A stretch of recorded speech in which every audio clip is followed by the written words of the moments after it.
Okay, good evening, everyone.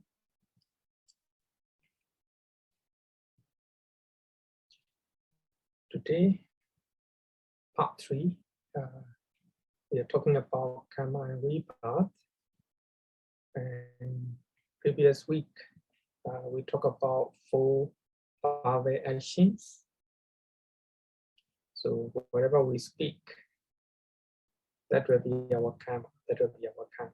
Sometimes we speak, we use unpleasant speeches. Sometimes we use pleasant speeches. So wherever pleasant or unpleasant, good or bad, that we speak. So that will be our Kamma, that will be our Kamma. So now we are talking about good Kamma and bad Kamma. So if you know what is not good, then you know what is good. If we are not doing something is not good, then so that means if refraining from doing a wholesome thing itself is a good deed. We're trying to control our body. We're trying to control our speech. We're trying to control our mind, not to do bad deeds. So now we're talking about 4 actions. Telling a lie, Musafara, we already talked about it. Instead of telling a lie, we're trying to tell the truth.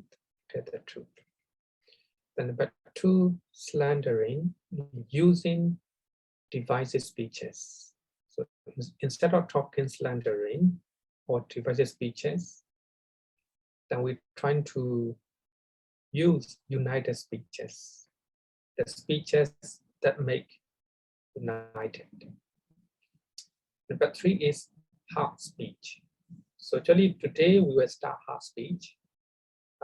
Previous week we finished earlier 2, telling a lie, slandering. So number 4 is distracted talk. Sampapalapa. So today we will talk about hard speech and distracted talk. So what is hard speech? And the Buddha said, we will quote the Buddha talk. The Buddha said, he speaks harshly. He utters such words as are wrath, hard, harmful to others, offensive to others, bordering on anger, unconducive to concentration. So this is a, when we talk about hard speech, actually this is not good, it's not good. So here the Buddha say,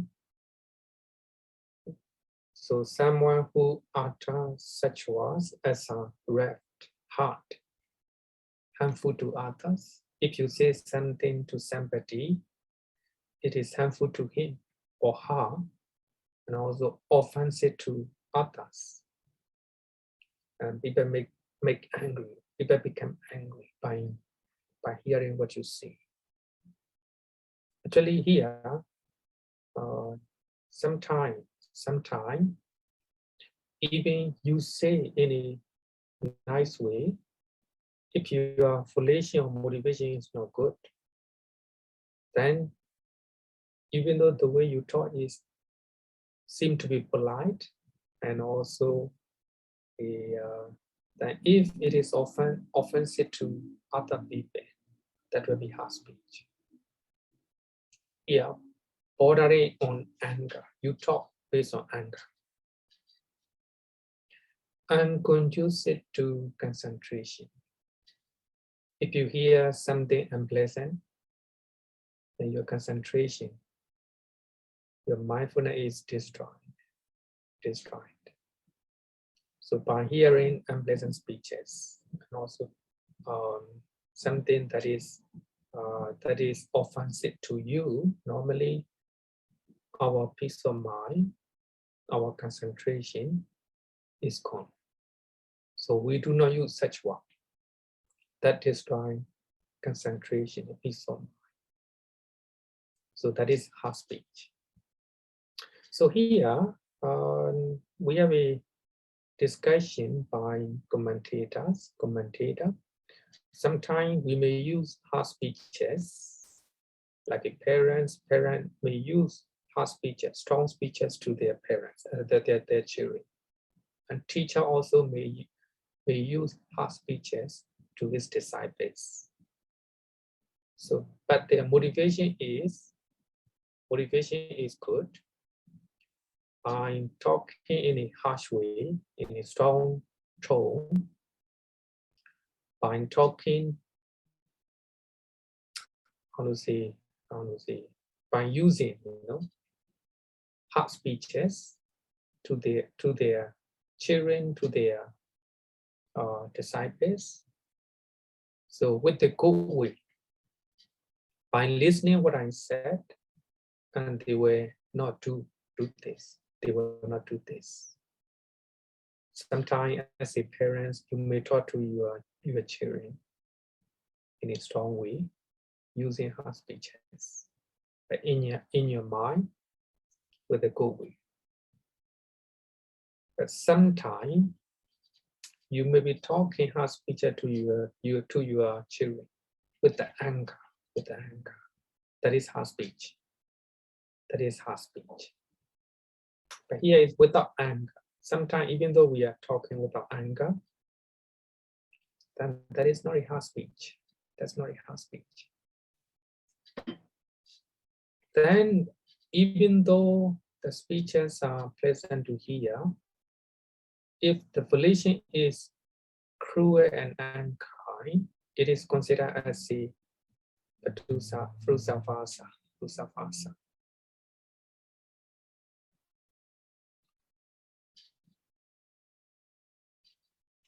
This one I taught previous week. Did you remember?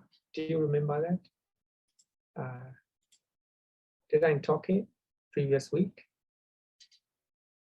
No. Okay. So even though the way you talk is pleasant to hear, the way you talk is gentle. If your volition is cruel and unkind, it is considered as a frusavasa. So suppose you may talk somebody, let him sleep in comfort. So now you're talking to your fellow man, and you capture one person, let him sleep in comfort, or let him take a rest. So that means your people know that you let him kill. So you are ordering to kill that person. So that is, even though the way he said is polite and pleasant to hear, so actually his motivation is to kill that person. Even though it is pleasant, even though it is polite, it is considered as a harsh speech. So therefore, volition or motivation is calm.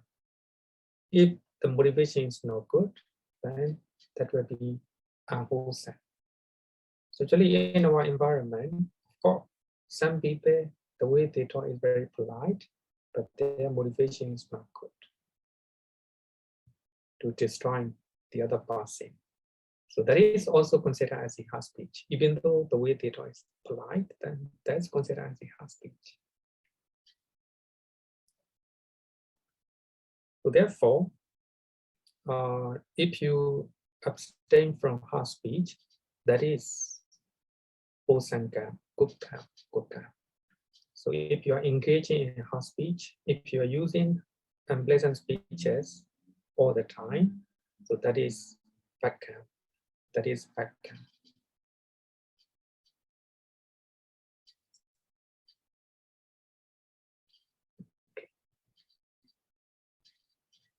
So if you abstain from harsh speeches, so that is a good time, a good time. Then the Buddha said, having abandoned harsh speech, he abstained from harsh speech. Actually, I copy what the Buddha taught, so that you are learning teachings of the Buddha directly in a direct way. So if I'm talking without referring to what the Buddha taught, that will be my opinion. My opinion. So here, the Buddha said, abstaining from harsh speech is a good deed. Good deed. He speaks such words as are gentle. So if you are talking gently, if you are talking in polite way, that is wholesome deed. Wholesome deed. Pleasing to the ears. The way you talk is pleasant. People want to listen to you. That is good deed. If you're talking pleasant speeches, that will be a good deed. And levity as go to the heart. So the way you talk, the way you talk to people. So your speeches, honestly, the way you talk, go directly their heart or their mind. Courteous, polite. Desired by many, agreeable to many people. So that is a good deed. So if you not just refraining from harsh speech, you control not to use unpleasant speeches, and you also speak in a gentle way, in a pleasant way, in a polite way. The way you talk must be level. It must go to the heart, must be courteous, must be desired by many and agreeable to many. So that will be a good deed, a good karma. A bad karma means using unpleasant speeches, harsh speeches, and offensive speeches. If you're talking based on your anger to anybody, even to your children, even to the enemies. If you're shouting to your pet, to your dog, to your cat, also consider as a unwholesome karma. Whoever, to even not only human beings, but also to enemies. But of course, if you have a compassion, loving kindness, the way you talk to people, the way you deal with the people will be polite and pleasant. People will love you. So therefore, abstaining from harsh speech and pleasant speech is good deed. If you are gentle, if you're polite, if you're talking pleasant speeches, so that will be a good deed. Okay, so this is a bad karma and good karma. So you can choose. You are owner of your own karma. If you are talking in a harsh way, unpleasant way, then you will get that unpleasant result. If you are talking gentle, polite, and pleasing way, then you will get. Actually, it is quite obvious, quite clear. So therefore, Buddhism, bad karma and good karma. Okay. Any question about for this karma, good and bad karma? Do you have any question? You can unmute and ask Bhante directly. Need to warm up. Okay, then if no question, then I will go to the next one. So the last one is, we have 4 verbal actions. 4 verbal actions. The last one is called distracted talk. Distracted talk. Not reconstructed. Opposite may be constructed talk. Sampapalapa. Normally, people translate as a frivolous talk, nonsense talk, idle chatter, like that. Actually, it is not a literal translation. Literal translation.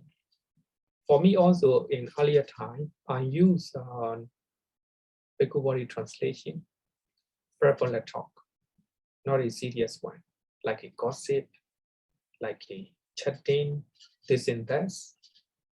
Actually, when you read, when you know the literal meaning of Sampapalapa, so the literal meaning of Sampapalapa is distracted talk. The talk that destroys your well-being. Your well-being. If you are using such talks, then your well-being will be destroyed. So therefore, distracted talk. He engaged in distracted talk, that is unwholesome deed. He speaks at an improper time. Improper time. That's very important, very important. If you are talking in improper time, that will be distracted talk. Not good. It will destroy your well-being. Then speaks. So here, improper timing. Suppose your mother is busy, so busy, then you go there and talk to your mother.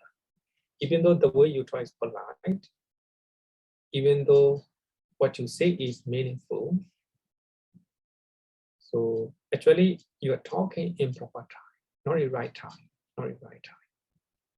So therefore, it is important to use. It is important to talk in the right time. Suppose I will go to the beach.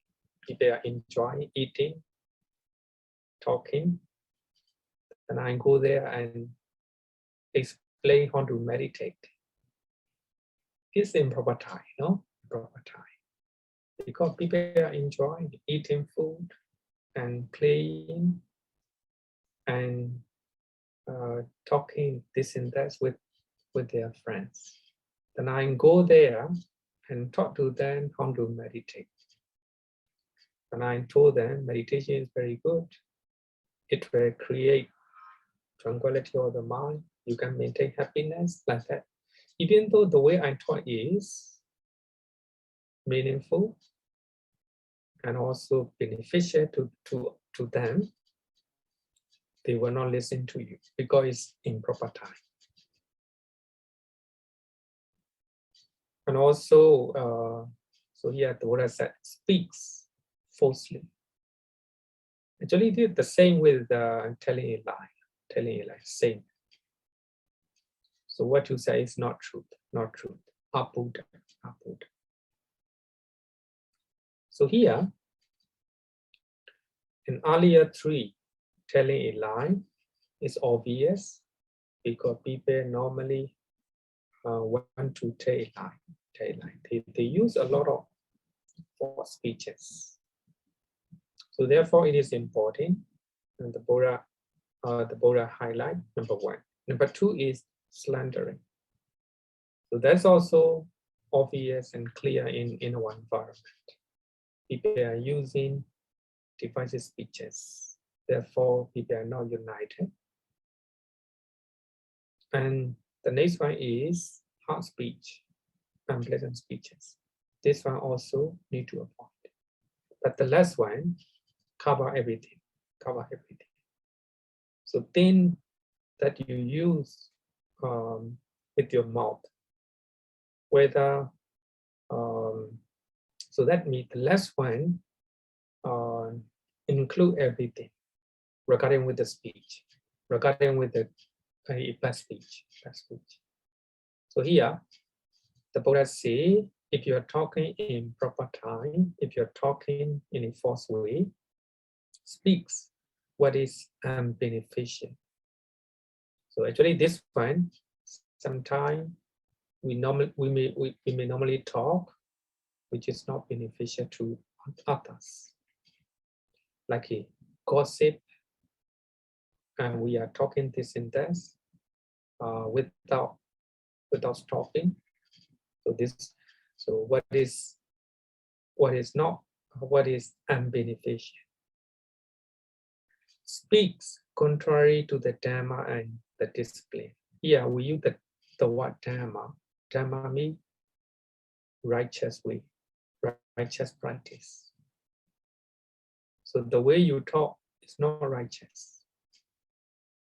You're talking in unrighteous way. And the discipline is not something you do not control. You are not disciplined. If you are talking contrary to the Dhamma and discipline. So here can be also we can interpret the discipline here is rules and regulations. Rules and regulations.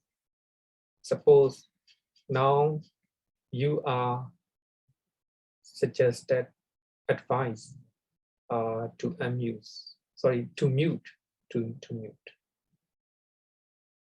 So that is a rules and regulation. It is actually a discipline. Then you do not listen and you unmute.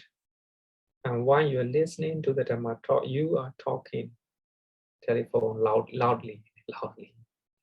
So that means you're not following the rules and regulations here.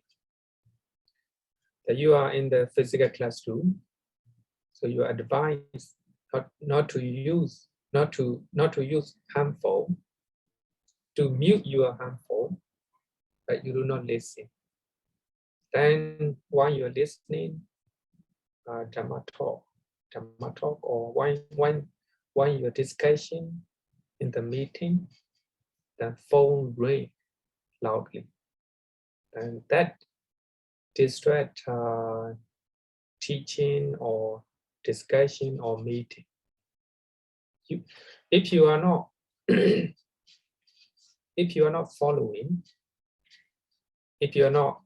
following rules and regulations, so you are not allowed to talk in the classroom, but you stay talk with your friend.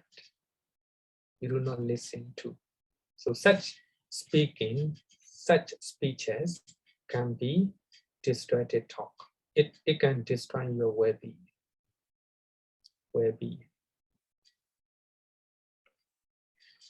At an improper time, he speaks such words as are worthless and reasonable.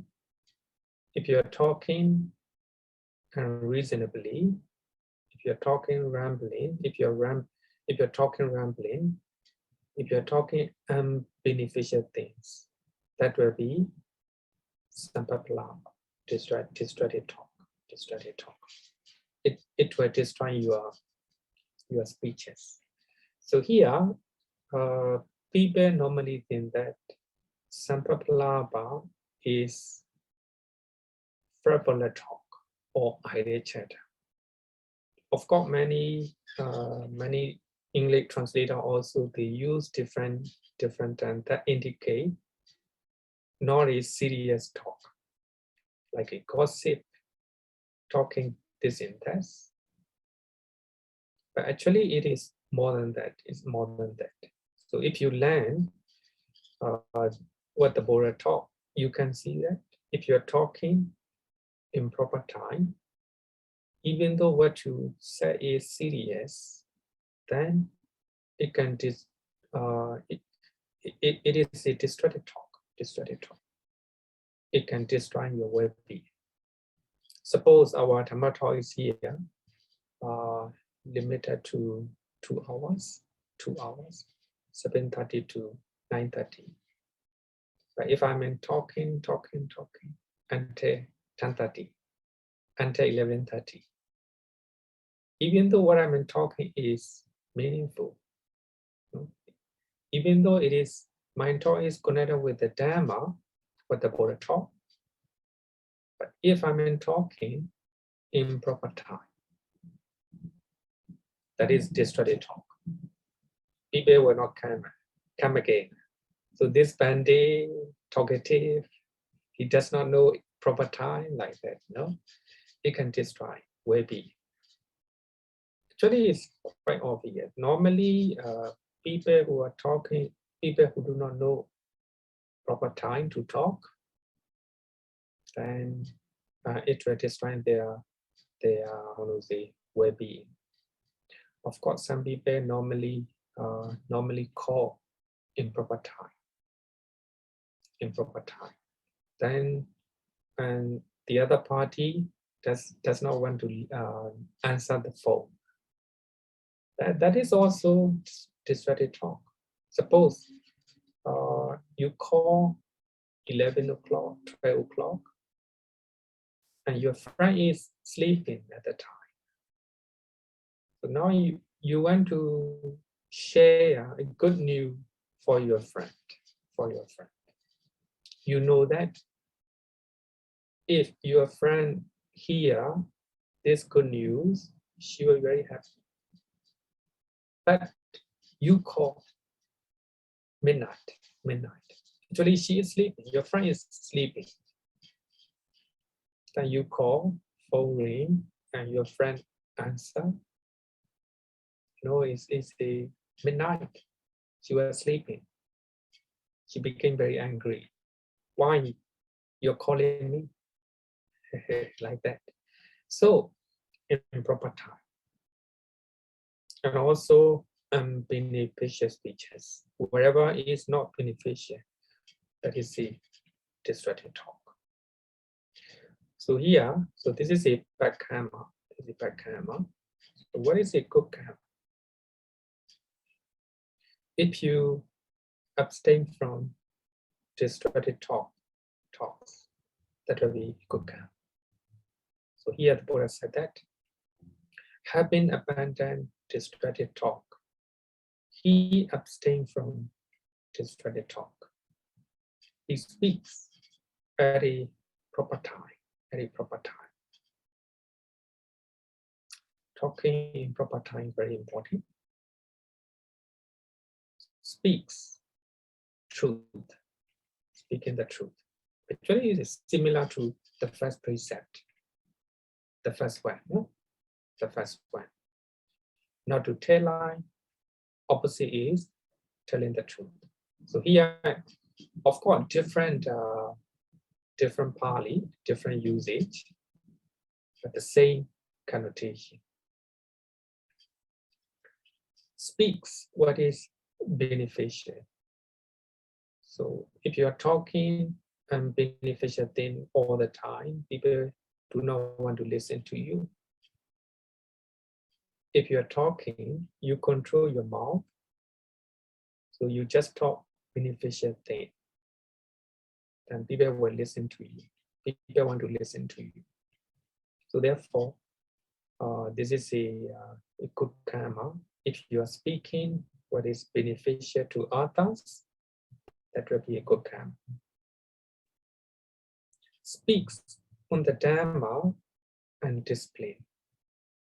In a righteous way, you follow rules and regulations. You follow etiquette, especially their etiquette. They actually, if you go to one place or one monastery or one school, there is etiquette. If you visit a family, there's etiquette. You follow. And also you follow some of the customs and cultures. So this one also under the discipline.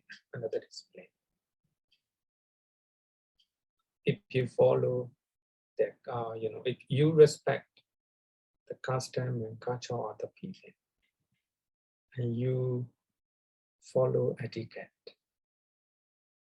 and you follow rules and regulations. So if speaking is not allowed, then you shut your mouth. You're not talking. If you are advised not to speak loudly, then you follow. So that is a wholesome calm, a good calm. Good calm. At a proper time, he speaks such words as are worth recording. Reasonable, substance, and beneficial. So even though the way you talk is reasonable, and also the way thing that you talk is meaningful, but it must be in proper time. So here, the Buddha highlights importance of proper time. So that is called abstinence from destructive talk. In other words, it is a good calm.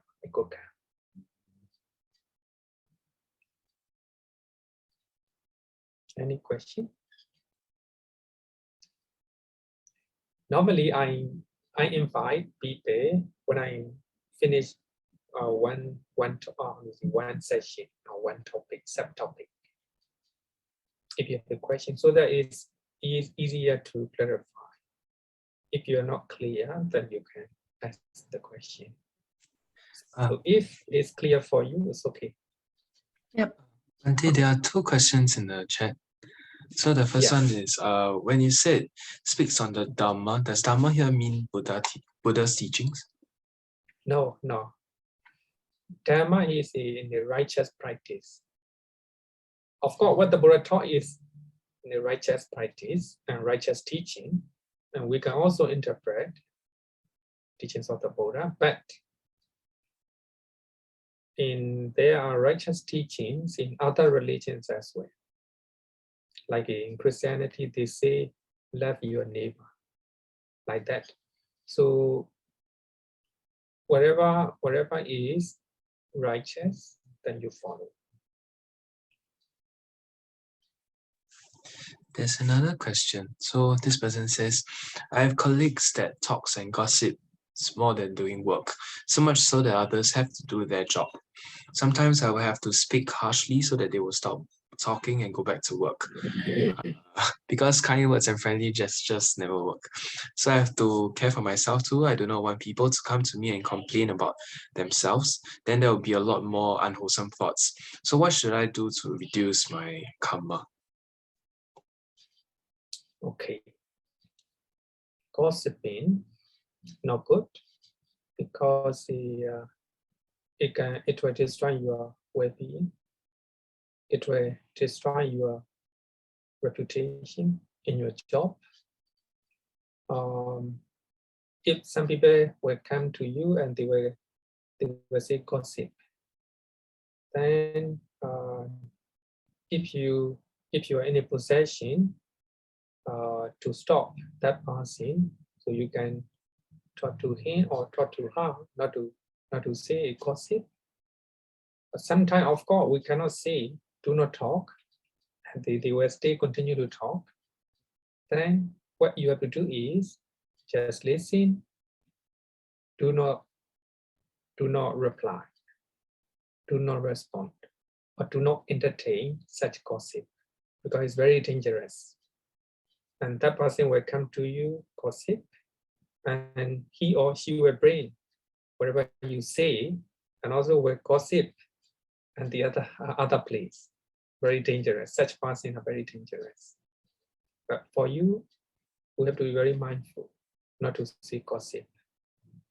So if you are gossip all the time, then people will not believe you. Another thing is, sometimes if you are talking in a polite way, in a gentle way, people will not listen to you. What should you do?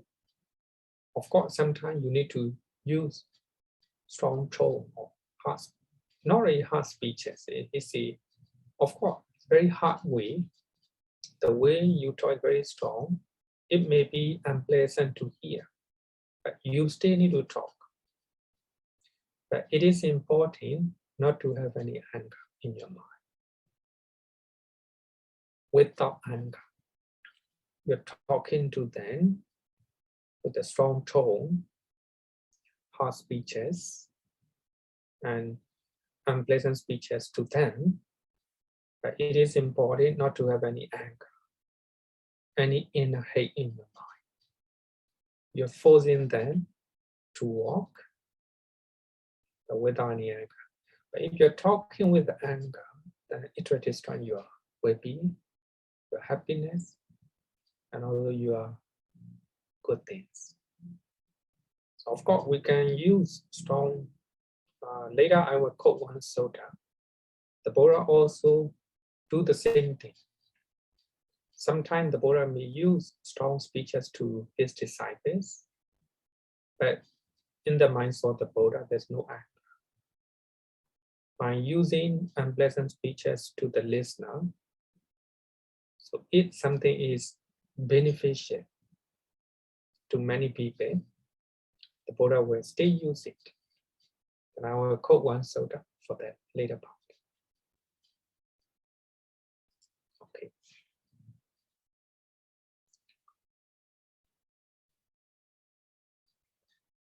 Okay, so now speeches are very important. Speeches are very important.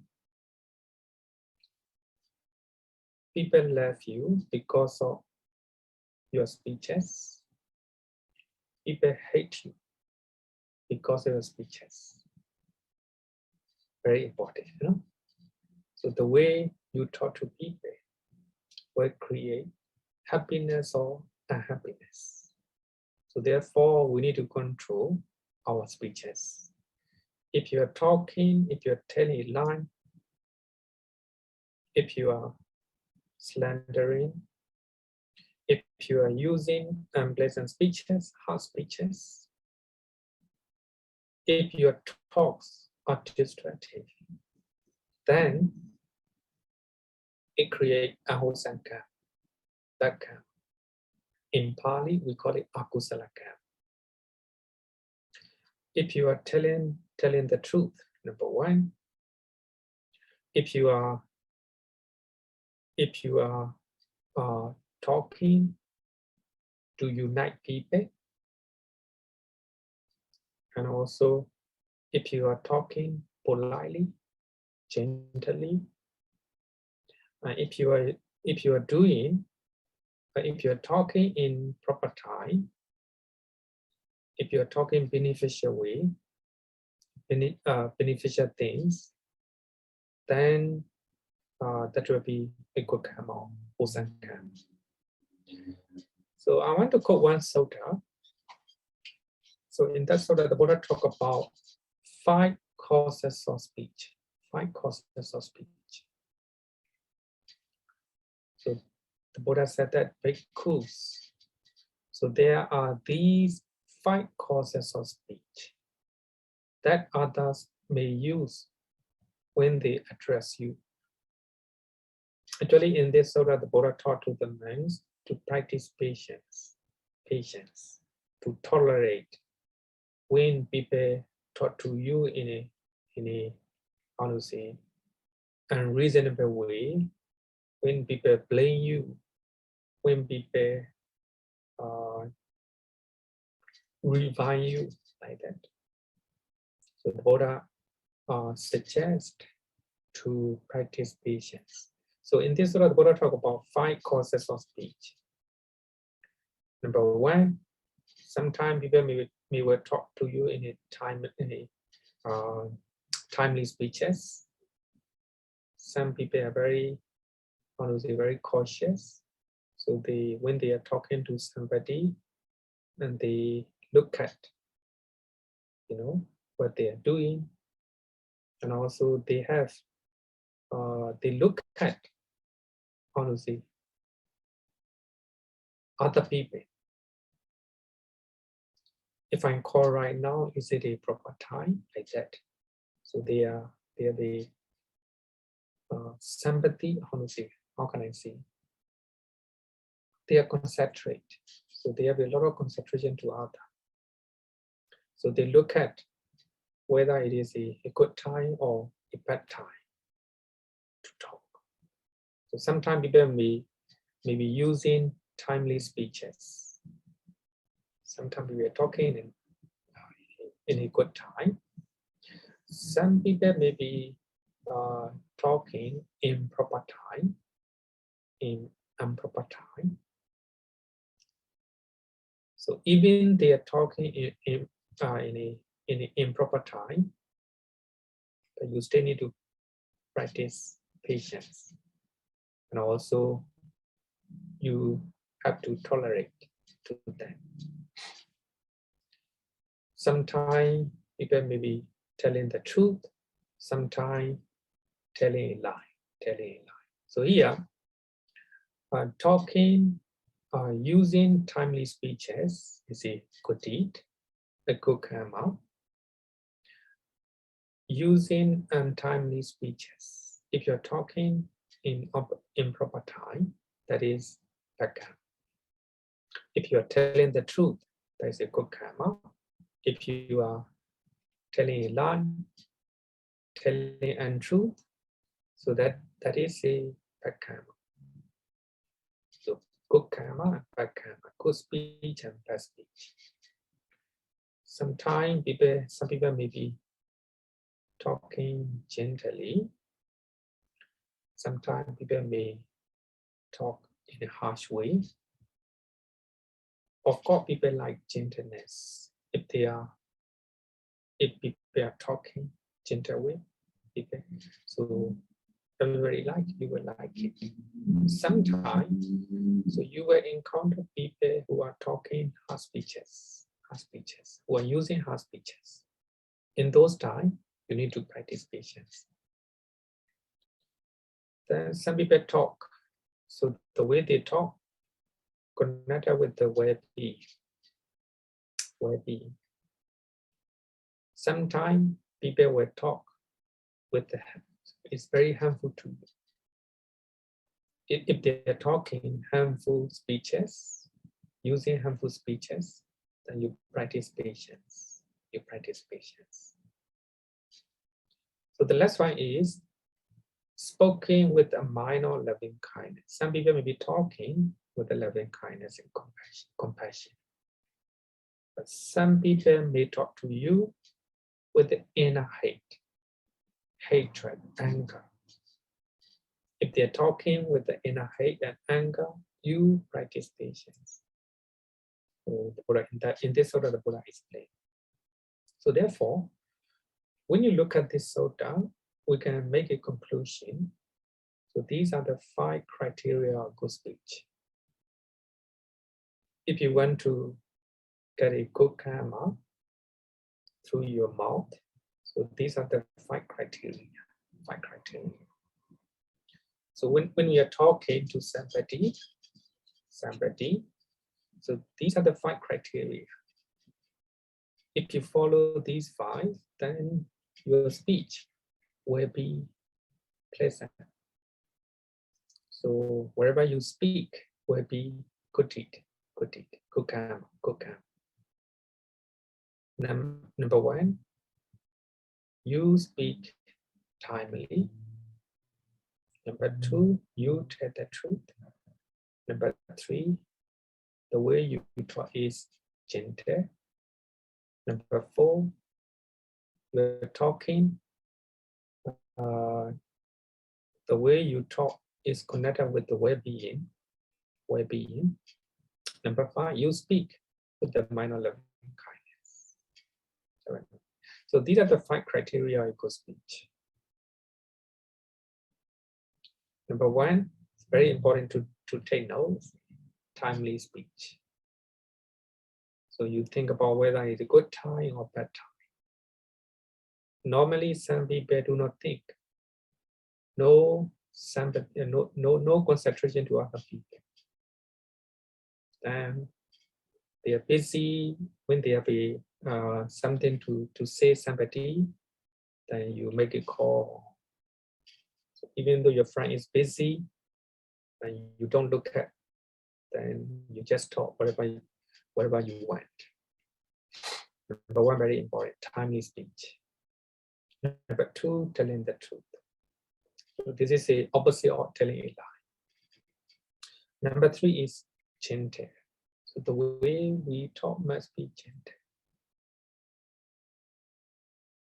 So this one is opposite of using harsh speeches. Using harsh speeches. Number 4 is connected with the well-being. Connected with the well-being. So you talk to other people, then you take care of their well-being.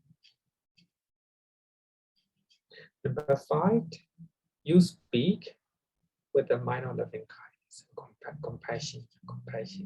You're very kind, you're very compassionate to people, you talk to them. So these are the 5 criteria. In earlier question, you may find that sometimes we need to use strong speeches, unpleasant speeches sometimes. Sometimes we need to scold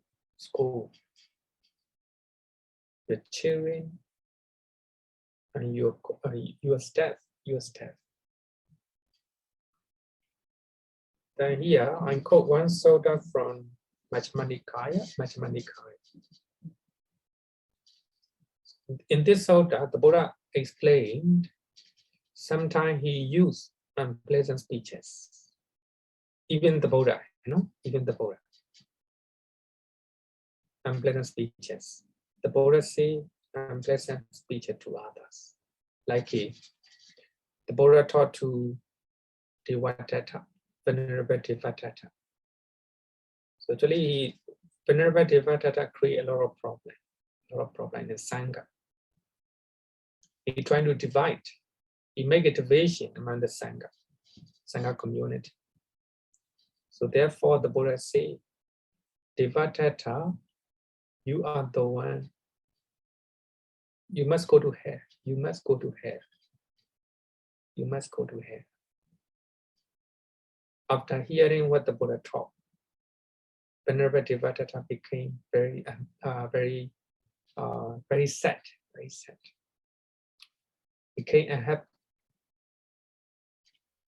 So here, even the Buddha used unpleasant speeches. So in this sutta, the Buddha talk about 6 types of speech. Among the 6, the Buddha used 2 types. So here, number 1, untruth, unbeneficial, unpleasant to others. Not good, not good. What you say is not truth, and also when you're talking, it is also unbeneficial for the listener, and also the listener do not want to hear, unpleasant. People still talk. So that is, of course, there's a not very good speech. Number 2, it is truth. What you say is truth, but by talking to others, it is not beneficial, unbeneficial. And also unpleasant to others. So that means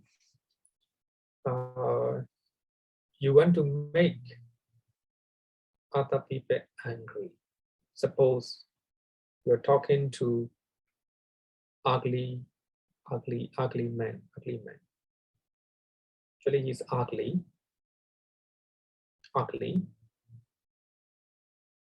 And that is true. You say, you talk to him, you are ugly. The way, what he says is truth, But by talking, you are ugly and beneficial. And also, the listener do not want to hear.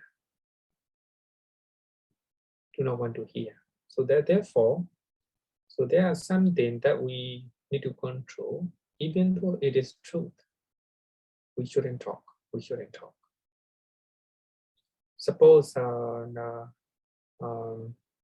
you have some problem in your office with your colleague, some conflict. that is truth. But your friend, one of your friend, know it. Then in front of you, she is talking to other people. Oh, yesterday you have a conflict. You have a very big fighting in your office.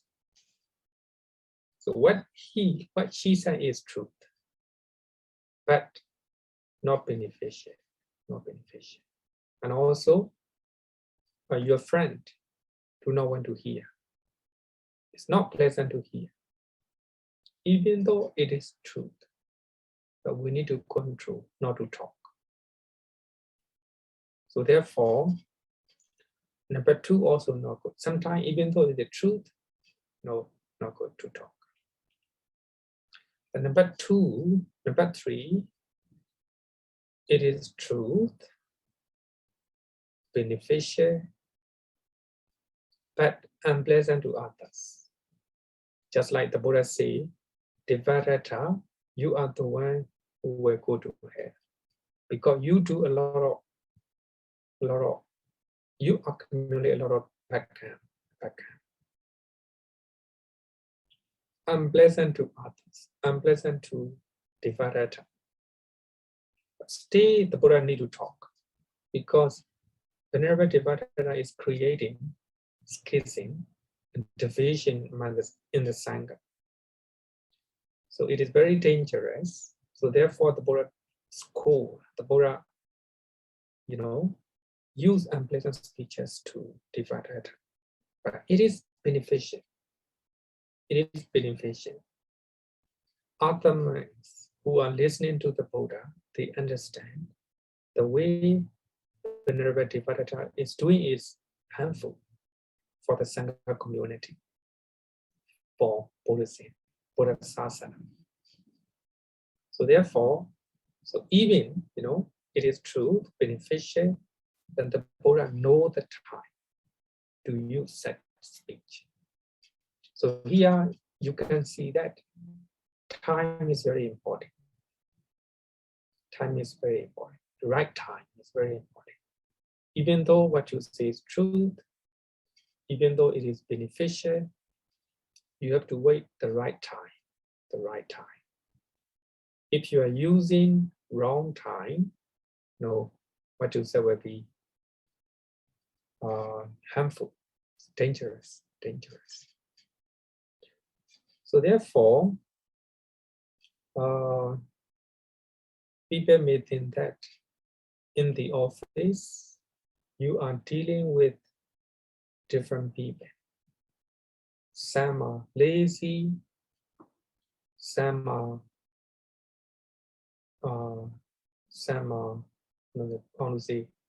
cheating to other people. But you need to use strong speeches, unpleasant speeches sometimes. But it is important not to have anger, no inner hate in your mind. When you're using strong, when you're shouting, sometimes you need to shout, to your staff. Sometimes you need to shout, you're cheering. But be mindful, the moment you're shouting, the moment you are talking unpleasant speeches, the moment you are using strong tone, be mindful not to have anger in your mind. So, and also, most important thing is, must be a right time, proper time. That's very important. That's very important. The next one, number 4, it is not truth, unbeneficial, but pleasant to others. People want to listen, like a gossip. So therefore, in the social media, there are a lot of gossip, lot of gossips about celebrities. Most of them are not truth. By reading or by listening, those gossip, and beneficial. But people still want to see. People still want to listen. That is, human nature, human nature. Not truth and beneficial, but pleasant to others. Suppose joke. Of course, people like to listen joke. So if it is untruth, if it is unbeneficial, we should control. Of course, joking in the right time, okay. But if you are joking using untruth, false information, which is not truth, and also which is not unbeneficial, then need to control. Of course, people still want to listen to you. So therefore, it is important to use number 3. Number 3 is very important. Number 4, even though people want to listen to you, but if it is not true, not beneficial, need to control our mouth. Number 5, it is truth. It is truth, but unbeneficial, pleasant to others. The truth information, and people also want to listen, but it is unbeneficial. Here again, information about celebrities. People want to listen. People want to read. That's quite human nature. It is truth information, but unbeneficial for you. But still want to listen. That's a human nature. And also, truth information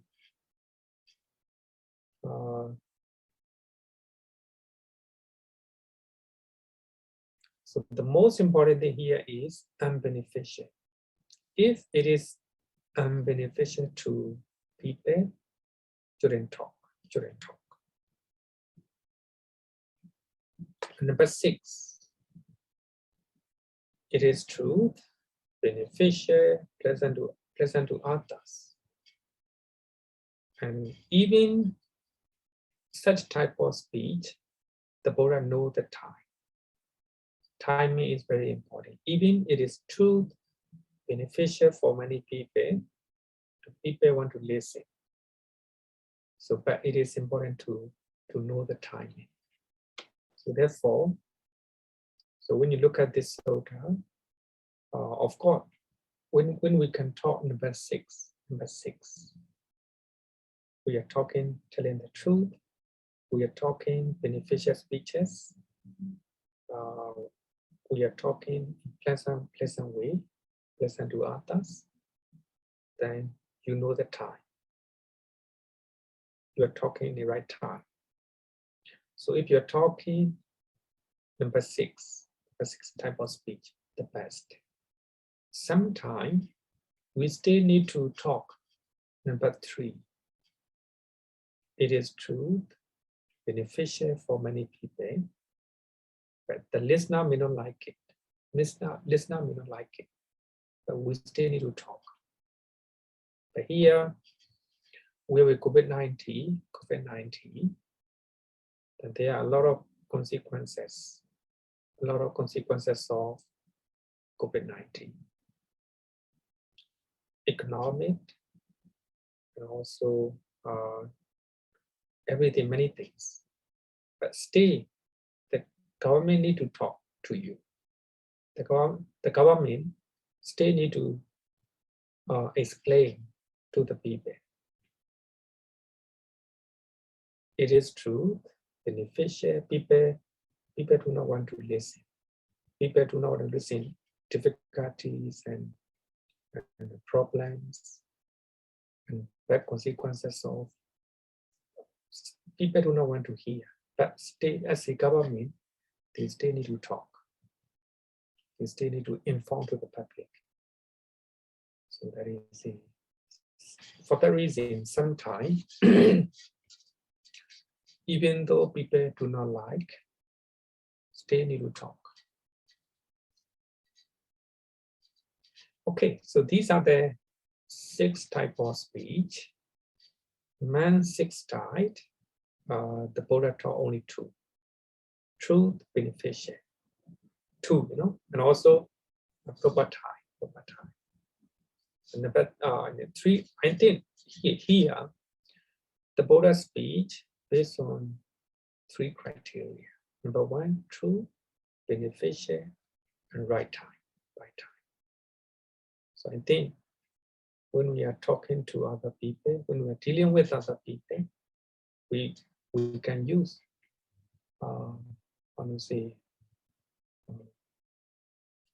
we can use the Buddha's advice.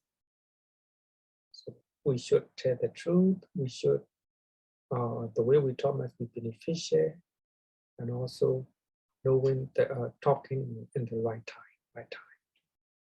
Sometimes we may need to talk unpleasant way, but most of the time, if possible, we have to use pleasant speeches. Okay, any question? So now this is a completing of 4 public speeches. 4 public speeches. Bhante, there's one question in the chat box.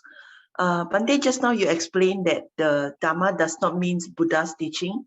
Is this always true or only in this specific context? Thank you. So actually, the definition of Dhamma is the Dhamma need to be interpreted according to context. So here, the triple chain, Buddha, Dhamma, Sangha, Buddha, Dhamma, Sangha. Earlier, you chant Buddha Saranam Gacchami. Buddha, the Buddha. Dhamma Saranam Gacchami. Dhamma is teachings of the Buddha. So in that context, teachings of the Buddha. And in this place, Dhamma means righteous practice, and righteous way.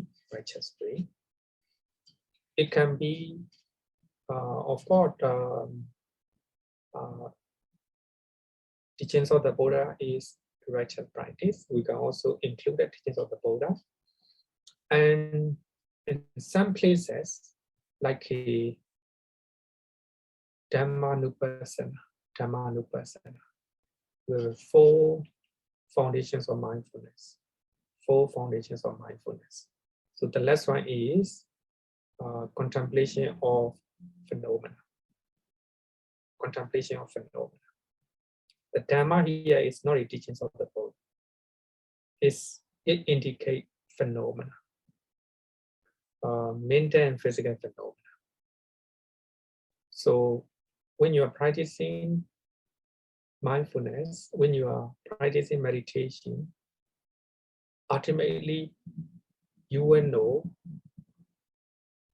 the mental and physical phenomena, the nature of mental and physical phenomena. So in this context, so the word Dhamma is not a teachings of the Buddha.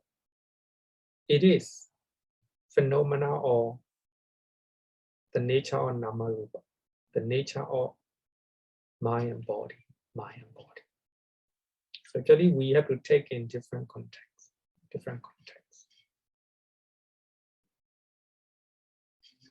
Yeah. Yeah, that's all for now, Bhante.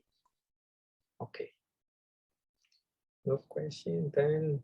So now we already completed 3 bodily actions and 4 perfect actions. So good karma and bad karma.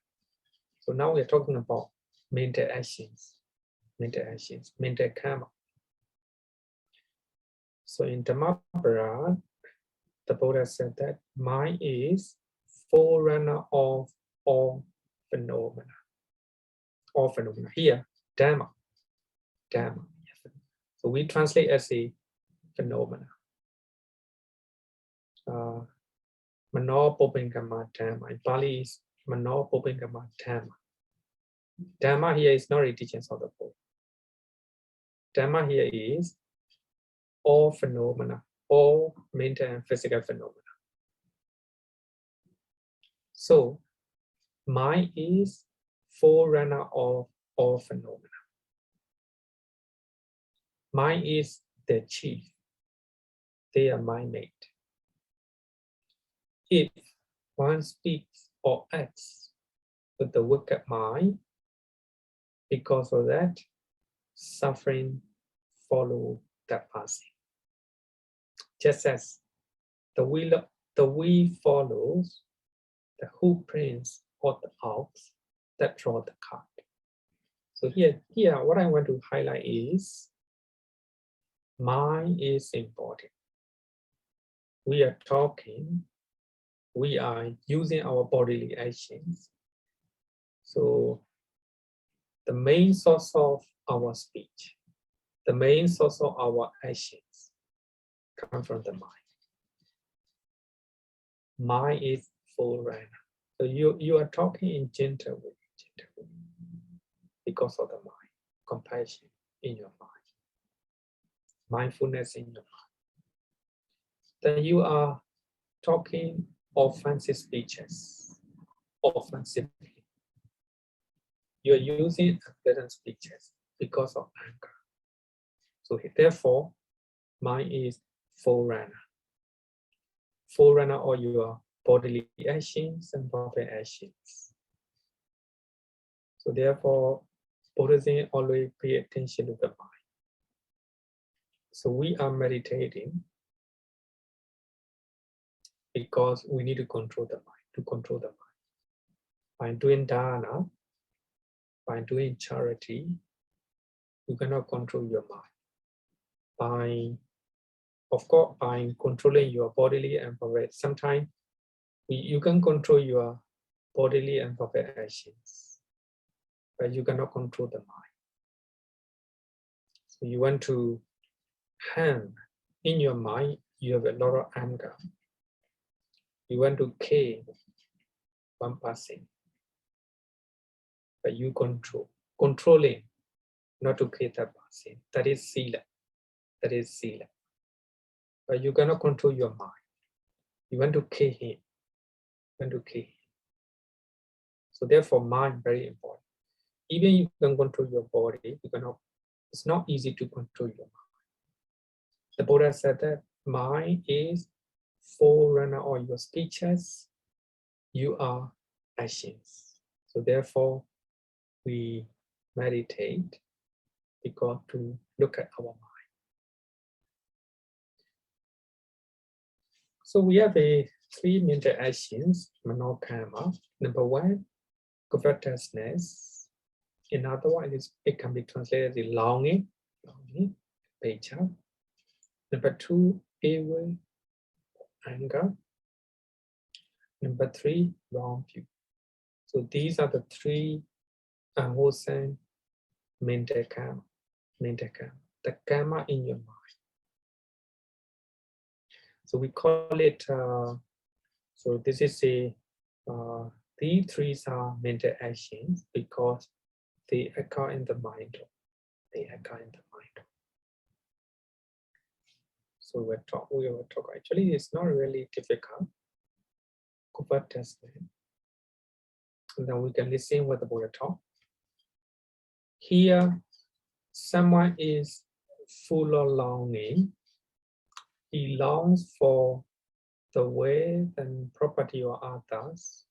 That's all. May what belong to another be mine. Be mine. So here is longing. A very strong, greed in your mind. May what belong to another be mine. If you have such type of longing, you will steal property of other people. then you see that there is expensive, harmful, somebody left, somebody put on the chair, expensive, harmful, then you look at harmful, then you think that, oh, I want to get it, I want to get it. Longing, no? So the harmful is not belong to you, belong to another person. Then you have a longing, strong craving in your mind. You want to get it. So this is covetousness or longing is the source of stealing. Stealing. You are a married person. You have a spouse. You get married. Then you saw beautiful care. Then you think that, oh, if she become my wife, so very good. Longing, is it? Longing or covetousness.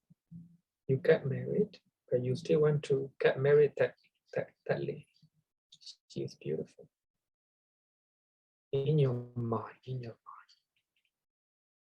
Because of covetousness in your mind, you were trying to approach her. Then later you have an affair with that lady. Then you engage in sexual misconduct. So therefore, mind is forerunner of mental and physical, speeches and bodily actions. Because of covetousness, then you commit sexual misconduct. So therefore, we have to be very mindful.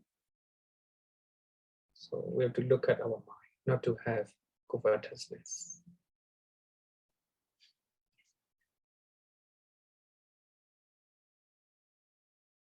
So therefore, if we have a covetousness, strong lobha, and also we have to be very careful. So if we can refrain covetousness, that will be a good camp. So here the Buddha said that here someone is without longing. He does not long for the way and property of others. Oh, may what belong to another be mine. We don't have longing. If you know that this harmful belong to another people, then you are not taking. You're not taking. If you get married, you don't have any affair with other people. You are faithful to your spouse. So that is a good camp. That's a good camp.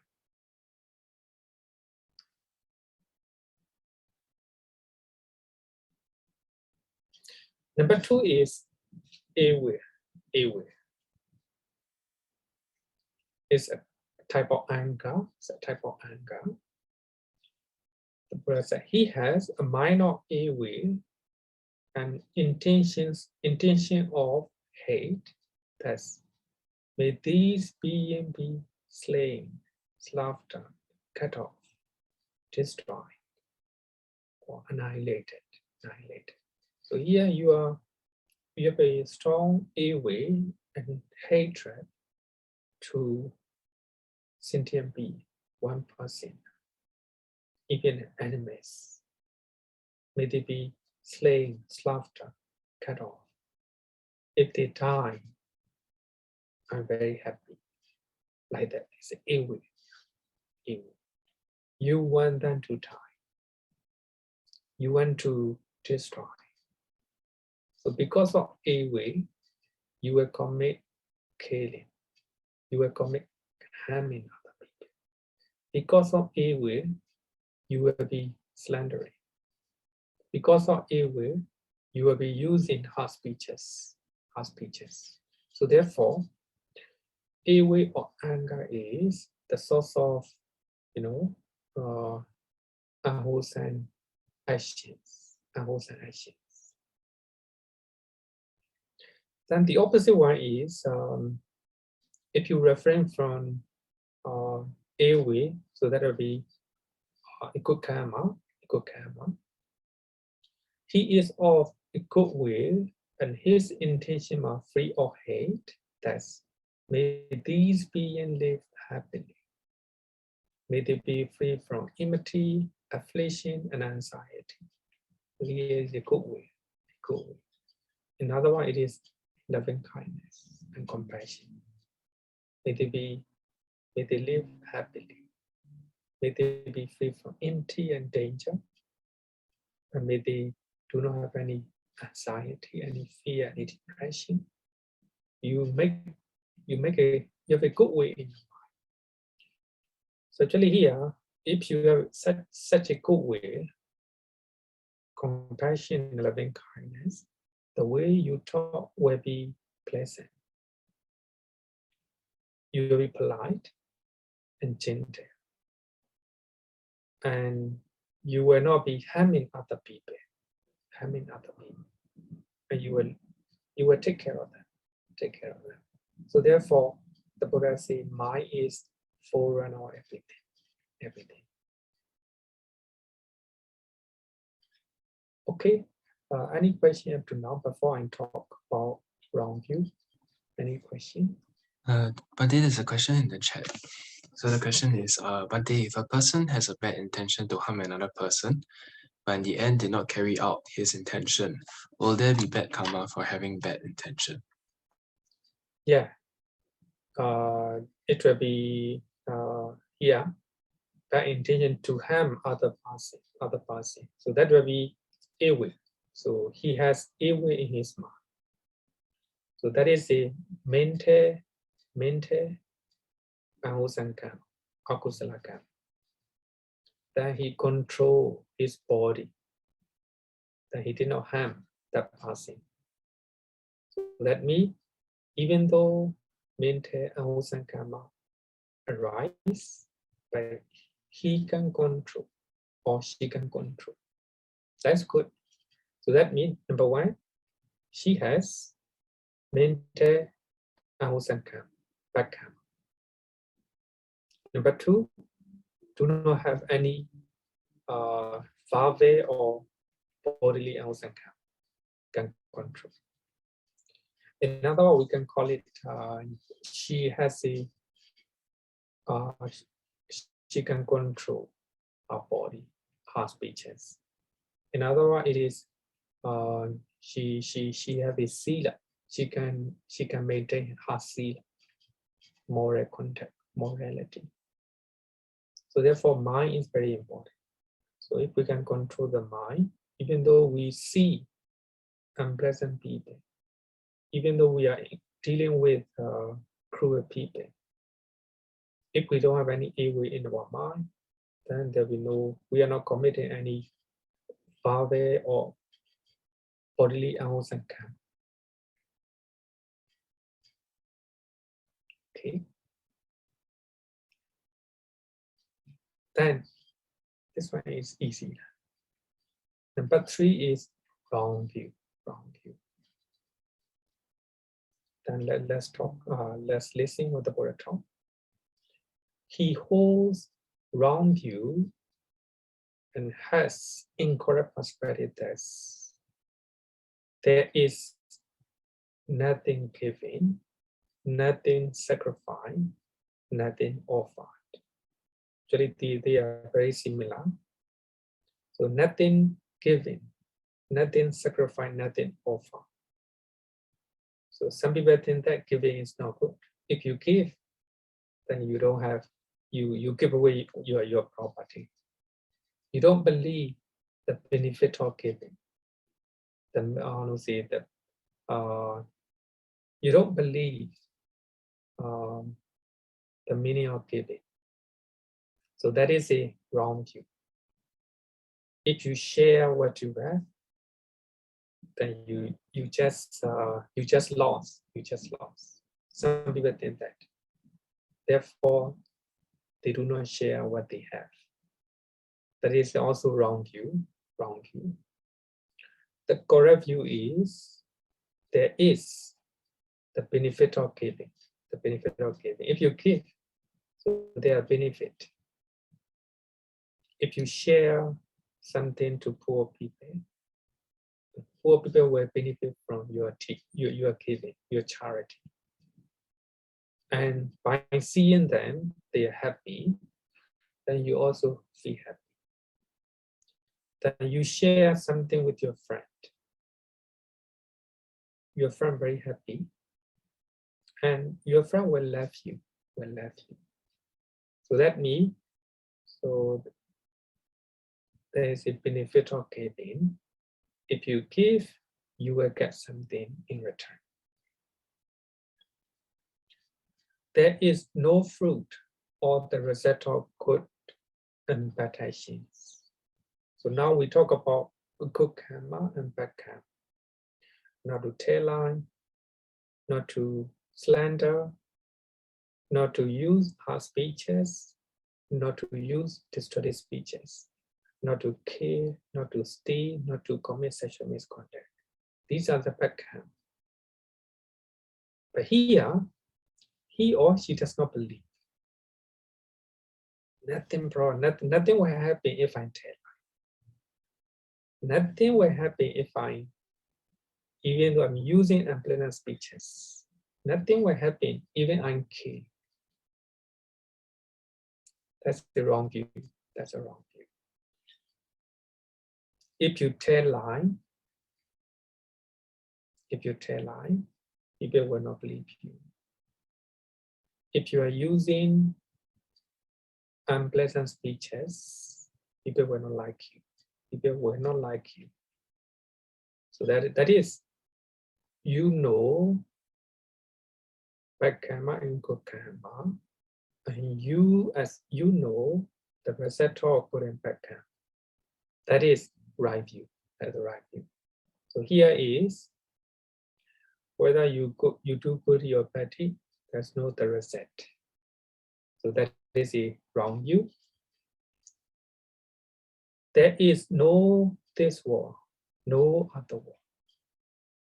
So that means it's denying afterlife and past life.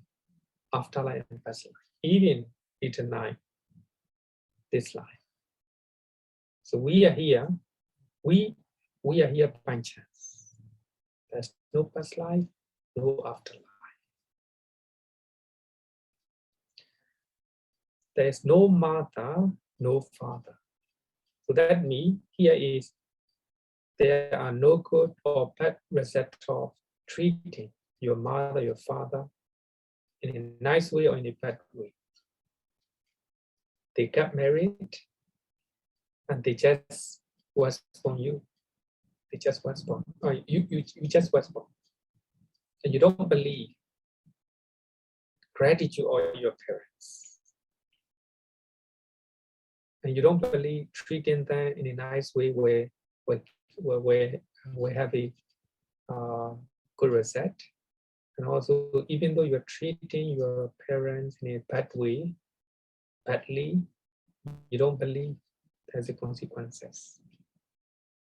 So here is the, actually there are some people who are treating their parents cruel way, badly, because they don't believe. So there will be bad consequences. So that is also wrong view. So there are no being spontaneously reborn. Spontaneously reborn. So if you don't believe it, hungry ghosts. If you don't believe Deva, heavenly beings, so they were born spontaneously. They die, and they were born. They grown up right away. If somebody was born as a Deva in heaven, so they became like a 60 years old or 20 years old, like that. They were born spontaneously.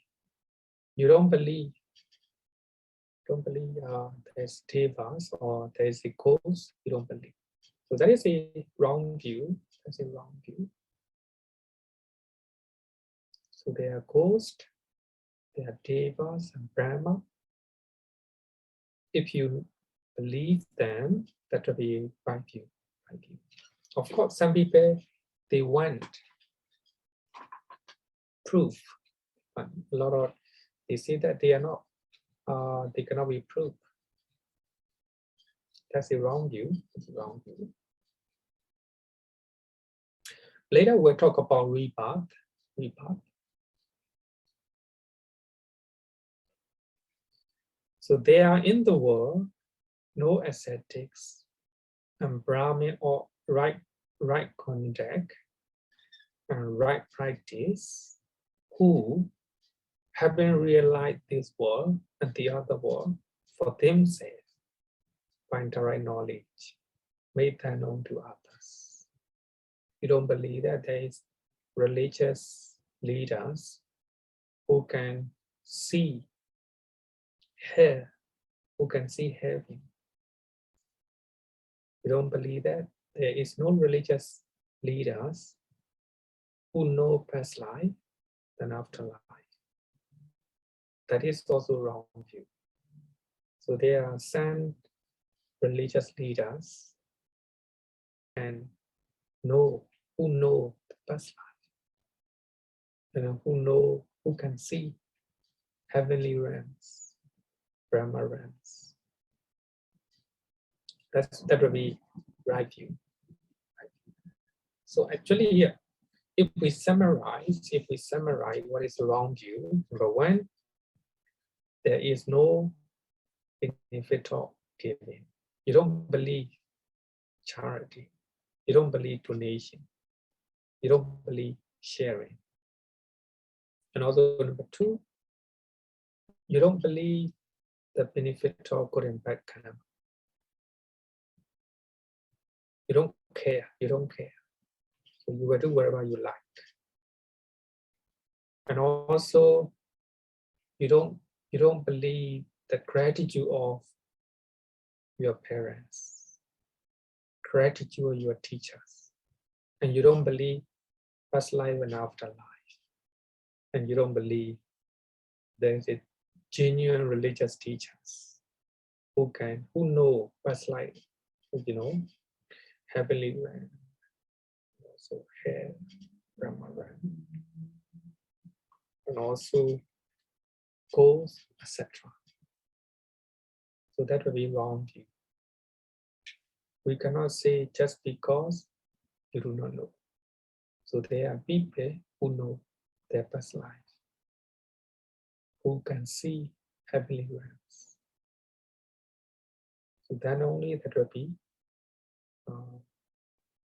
right view. Okay, any question? Any question?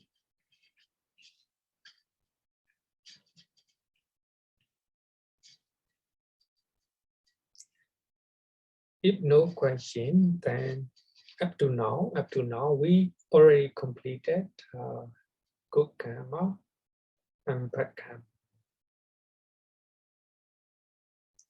So we have three bodily actions.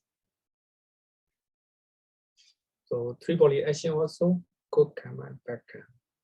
If you kill, bad karma. If you refrain from killing, good karma. If you steal, bad karma. If you do not steal, good karma. Of course, just in summary, we can elaborate. But if you tell lies, bad karma. If you tell the truth, good karma. If you slander, if you use divisive speeches, bad karma. If you do not slander, if you use uniting speeches, good karma. If you are using harsh speeches, bad karma. If you are using pleasant speeches, good karma. If you are talking, if you are using distracted talk, bad karma. If you are talking constructive talk, a good karma. If you have a longing, bad karma. If you don't have a longing, good karma. If you have a ill will, bad karma. If you have a good will or compassion, loving kindness, good karma. If you have a wrong view, bad karma. If you have a right view, good karma. So this is a good and bad karma. Good and bad karma. Now we'll talk about question. Sharing, you can, you can unmute.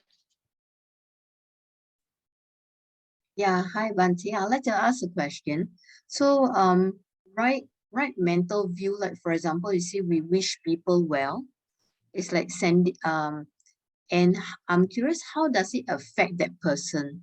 Let's say they say you chant mantras, or you say wish that person have a good day or wish them well. How does it, when they do not hear what we say, how does that goodness transfer from us to that person? Is it there's some transfer of energy? How does it work? I'm curious. Okay. Then we use the word develop and cultivate. We cultivate compassion, loving kindness, sympathy, and goodwill in our mind. By doing so, we have a lot of sympathy and goodwill in our mind. With that state of mind, we deal with people around us.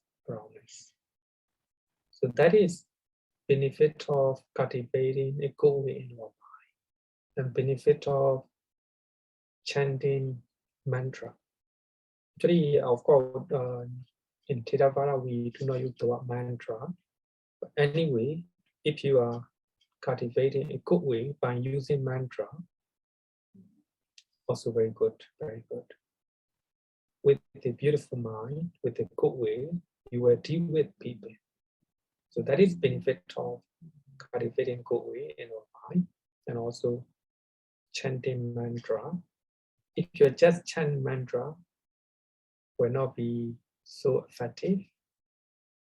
You chant mantra, at the same time you cultivate goodwill in your mind, or loving kindness, compassion in your mind.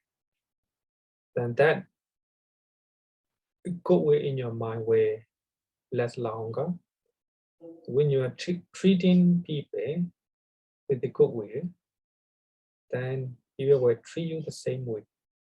Then you will have a lot of good response. So it will create a lot of well-being in your life. Another thing is, if you have a strong will, if your mind is full of a goodwill, full of compassion, then you dedicate one person. May this person support your mother. Your mother is living in United States. May my mother be well and happy. May she be free from mental and physical suffering. May she be able to live happily. Then you radiate a good way in your mind. So because of a good way in your mind, your mother will come back. And she will see and she experience your good way. Even she is staying away, even though she is staying in the United States, she can feel it, she can sense it. And when you're talking on the phone next time, she can feel it. She can feel your goal. She can feel your love. So that is benefit of radiating loving kindness, or cultivating goodwill, or sending our love and our goodwill to sentient beings. Any sentient being, they can feel it. Even your dog, even your cat, they can feel it. They can feel it. So actually, we have the energy. So you create positive energy by cultivating loving kindness or by chanting mantra. So at the same time, you need to, while you are chanting mantra, you need to cultivate goodwill in your mind. It will be effective. Yeah. Thank you, Bhante. Okay. Bhante, we have a question from the chat. So the person asked, if I'm a scientist and do not believe in blind faith, can I still follow the righteous teachings here? So what if I hold the wrong view, and what will happen? Oh yeah. Some scientists, they do not believe afterlife. Even in Buddhist, we have a we call it say, I forgot the term. Secularist Buddhist, or secular Buddhism. So there are some Buddhists who have difficulty to believe afterlife or past life, but they still believe teachings of the Buddha, Four Noble Truth, dependent origination, and teachings of the Kamma. They still believe it. They know that if they do ahos and Kamma, they will have an ahos and result.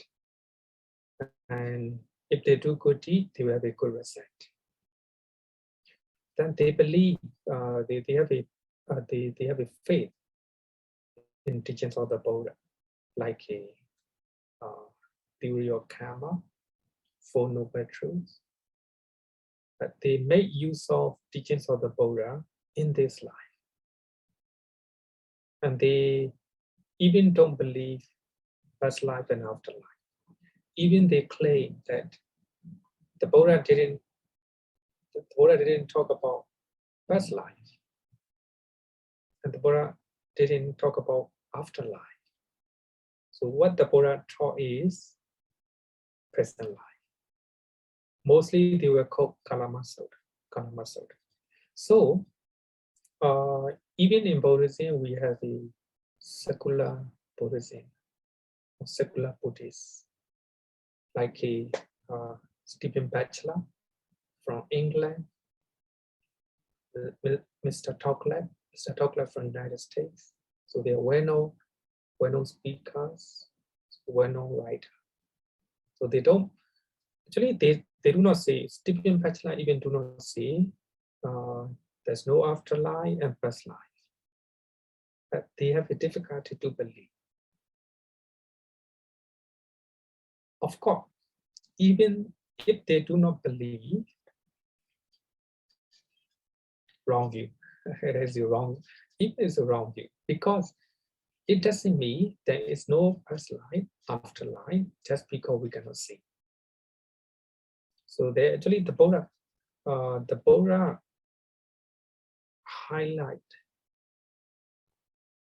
the importance of knowing past life,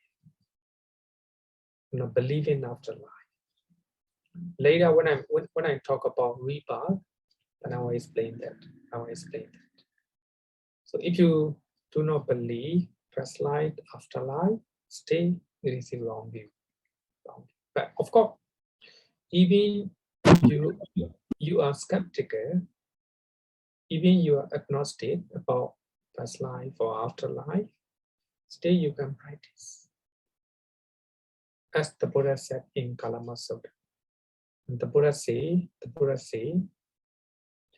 if you are doing good things, good karma, if you are cultivating loving kindness, compassion, altruistic joy, and equanimity, if you're practicing, if you're leading your life harmless way, not harmful to others, if you are leading a pure life in this life, then you will have a lot of assurance or guarantee, even if there's no afterlife, even if the Buddha used the word even if there is no afterlife, you can live in this life happily. But actually, what the Buddha referred to is, the Buddha didn't say there's no afterlife. So the Buddha is talking to Kalama who seem to be skeptical, agnostic about past life. So the Buddha taught to them, even you don't believe afterlife, stay okay. Don't do unwholesome things. Do good things. And you live with a good way, like Metta, Karuna, Mudita, Upekka. Four Brahma Vihara, 4 sublime states. Even if there's no afterlife, it's okay. You can live your life happily. So what I want to say is, if you are agnostic about past life or afterlife, or even if you don't believe it, but you need to do good things, you need to cultivate a good way, then you will have happiness. You will have a happy life in this life. But of course, it is statement that has around you. Okay. Any question?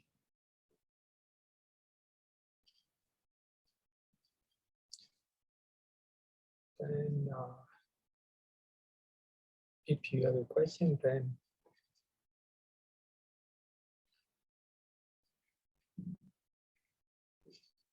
question. Anyone have question? Can unmute and ask Bhante directly. Because now cannot go to next topic, because it is next week I will talk about the reset of time. So if you have up to now your question. Bhante, were there some leftover questions from last week? I think. Yeah. Okay, so I have a list of it. So one of it is, may I ask, what if there are many ants coming in the house and I have a need to remove them? So does it mean that I commit killing? And yeah, this is the question. You want to drive them, you want to drive ants from your house. Yeah. Even last week, I talked to one of my devotees. Is there any way to drive ants from my room? Then he said, yes, there is some liquid. It will not kill ant. So by smelling that liquid, then the ant will not come again. So in that way, I don't need to kill. I don't need to kill. Normally, I drink coffee. Sometimes, if I put coffee cup, then it will come sometime. Then I want to kill. If I wash my coffee cup, then I might kill ant. It's not good. Then by using liquid, then ant will not come again. So there may be some ways and means to prevent.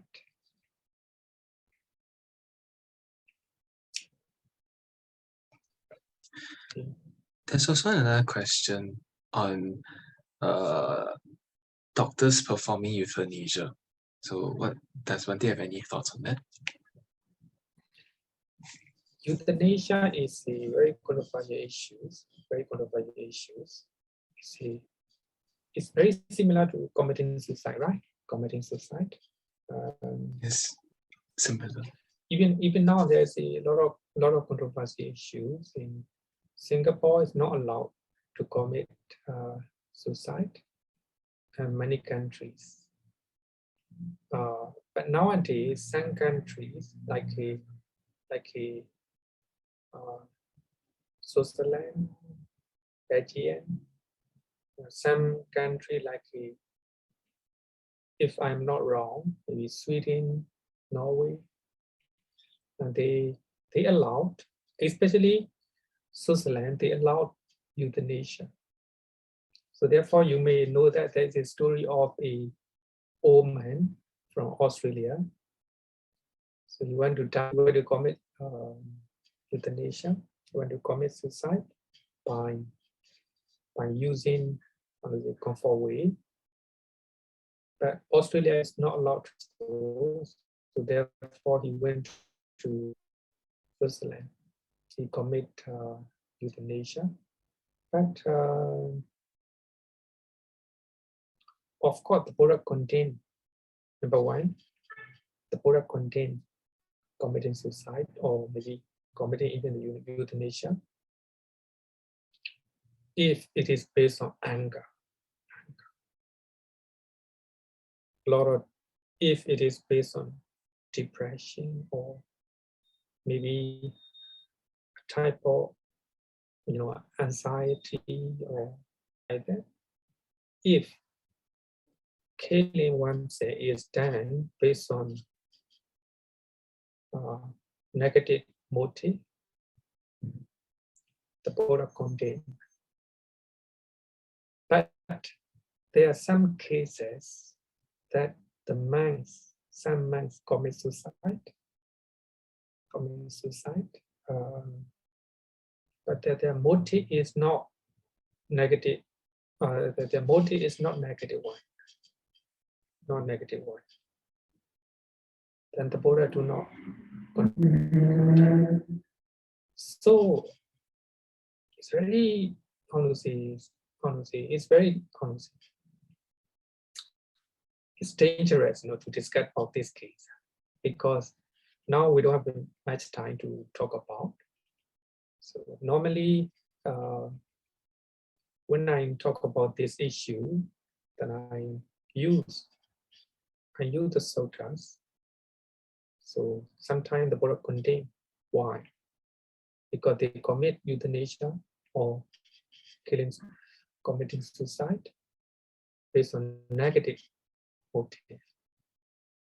Then that's not good. Not good. But some monks in actually there are a few monks at the time of the Buddha, they commit suicide. The motive is not negative one. The Buddha do not contain. The Buddha even say that they don't have any attachment to life. They don't have any attachment to their body like that. So controversial issues. Of course, most of the Buddhist scholars, most of the Buddhist teachers, they will say that euthanasia is not allowed in Buddhism or committed suicide is not allowed in Buddhism. As the Buddha said, motivation or volition is Kamma. Mind is forerunner of everything. Mind is forerunner of everything. So motive or motivation behind our action will play an important role.